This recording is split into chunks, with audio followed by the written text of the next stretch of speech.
Petroleum मसनूआत की कीमतों में वाज़ेह कमी के बारे में हुकूमत की जानिब से पेट्रोल 10 रुपये फी लीटर सस्ता कर दिया गया है। हुकूमत ने पेट्रोलियम मसनूआत की कीमतों में कमी कर दी है। मिट्टी का तेल 11 रुपये 15 पैसे सस्ता किया गया। लाइट डीजल की कीमत में भी 13 रुपये 6 पैसे कमी की गई है। फ़हद चौधरी से इस बारे में तफसीला जानेंगे। फ़हद बताइएगा, पेट्रोलियम मसनूआत की कीमतों में वाज़ेह कमी कर दी गई हुकूमत की जानिब से।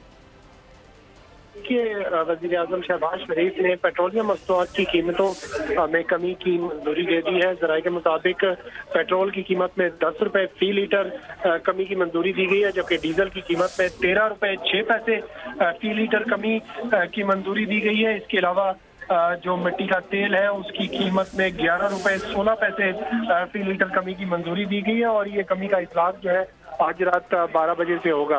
जी, आज रात 12 बजे से इस कमी का इतलाक हो जाएगा। पेट्रोलियम मसनूआत की कीमतों में वाज़ेह कमी कर दी गई हुकूमत की जानिब से। पेट्रोल 10 रुपये फी लीटर सस्ता कर दिया गया। डीजल 13 रुपये 6 पैसे, मिट्टी का तेल 11 रुपये 15 पैसे सस्ता कर दिया गया है और कीमतों का इतलाक आज रात 12 बजे से होगा।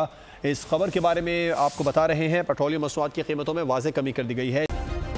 सब्सक्राइब करें और बेल दबाएं ताकि कोई खबर रह न जाए।